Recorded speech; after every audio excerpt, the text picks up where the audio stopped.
And to tell us more about the reparations campaign, we're joined live from Venezuela by Dr. Blessed Ngwenya, a professor at the University of South Africa whose research centers on global coloniality and its impact on Africa's histories. Thank you so much, Doctor, for joining us. Slavery reparations are back on the agenda. We've seen Venezuela joining the Caribbean community's fight for global reparations. In fact, in May of this year, an international meeting to discuss reparations for slavery was held in Caracas. What's your take on the reparations agenda, and what role do you think Venezuela and other countries can play in internationalizing the reparations campaign? Well, thank you very much for having me. I think the issue of reparations is a very important one, and there is no need for a compromise. Reparations need to be done, but what is key is how we think about reparations. I think it is very important to talk about how do we begin to imagine reparations. Looking at the etymology of the word, reparations speak to restoration, reconciliation, restorative justice for historical injuries and injustices of the past. But of course, there are some problems with that approach because it assumes that injustices are in the past, yet they are continuing even today in different ways. But I think it is very important to understand that when we talk about reparation, we're talking about an injury to a people who were pushed out of the human realm. And when we talk about reparations, we should not only stick to the idea of a homo economicus. By that, I'm trying to say it should not be only financial. Because I know with reparations, especially in the 21st century, people look at a compensatory approach to reparations. But what is key for me, it is actually restoring people to human dignity. In as much as human beings are economic beings, they are also social beings. So these two should work hand in hand. And I think also Venezuela has had a decree on reparations, which is very, very important. But if the foundation is insecure and the foundation is only built on compensation, I don't think that is where to start, because the very same compensation in terms of like financial compensation can be eaten up by the very social injustices. Now, there has been a move towards deepening African-Caribbean engagement. You know, recently we've seen African leaders from Ghana and Kenya paying official visits to the Caribbean as the Caribbean community, Caricom, seeks to formalize cooperation with the African Union. Do you think this is a good idea?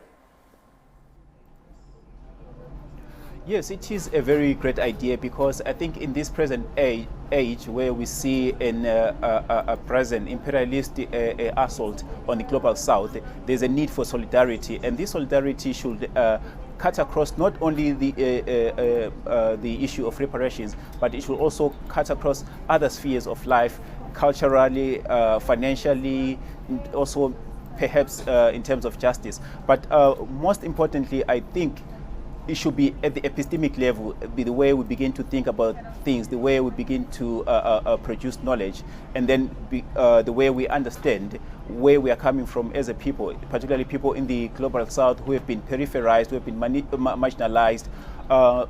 Because we might try to say things have changed, but to be frank, when we look at we take a historical perspective, we realize that the very same interest that created the need for slavery, they still exist today. We have seen in so many ways this approach by the imperialists of extractivism.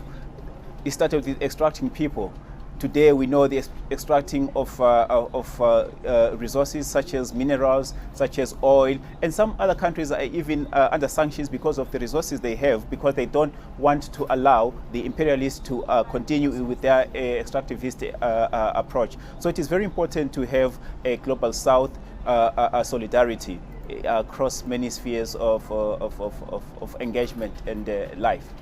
You know, we've also recently seen the U.S. hold congressional hearings to discuss reparations for slavery and subsequent laws that discriminated against Black people in the U.S. What then can the rest of the world learn from South Africa, which has undertaken a national public truth-telling initiative, the Truth and Reconciliation Commission, to address its long history of institutionalized racism? I think that's an interesting question because when we talk about the TRC, the Truth and Reconciliation Commission, the starting point was the foundation to bring people back into the realm of the human. It was not compensatory in approach in terms of finances. I think that is one thing that is very key, that people look at ushering back people into the human realm.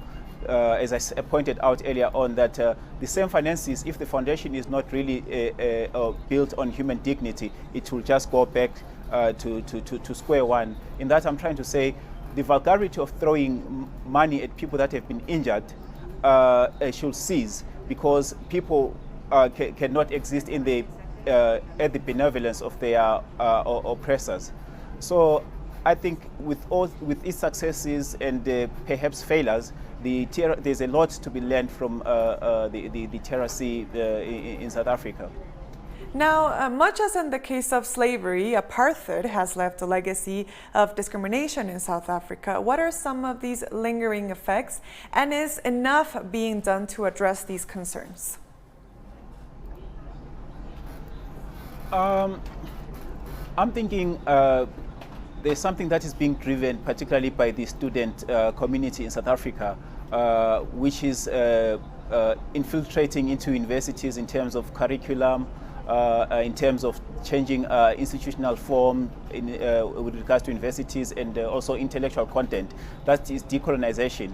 With decolonization, I think it is very key because it really looks into the foundational things, such as the colonial matrix of power, which hinges on control of authority, control of land, control of gender and sexuality, and also control of and production of knowledge. That is very key. I think that is going to the that approach, that is going to the root cause of things. Now, Dr. Blessed, lastly, how would you define the term global coloniality, and what would you say is its impact on local histories in Africa? When it comes to issues of global coloniality, at the local level, at times people believe that they make decisions independent of the international community, which cannot be further from the truth. What actually happens, dictates of the global superpowers actually shape what happens at the lower rung. Perhaps one should give an example. If one looks at imposition of sanctions, for instance, let's say the imperialists, they don't want a particular leader, and then they want to impose perhaps a leader of their choice who pursues their own interest.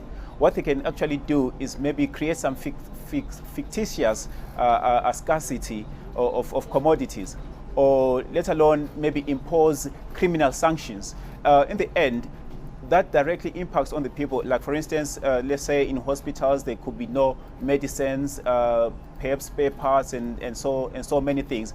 But within the local level, especially when people exist on a false consciousness, they might blame their leaders, they might blame the economy, and divorce their thinking from the global working of things. So it is very important, especially just to refer back to the issue of solidarity, which I mentioned earlier on, that should begin also, even perhaps I am thinking of a Global South university, or thinking of a Global South perhaps a TV station or media, because cultural industries are very, very important, especially in for epistemic freedom, which I believe is the beginning point in any discussion, whether it's reparations or whether it's ushering people back into the realm of the human.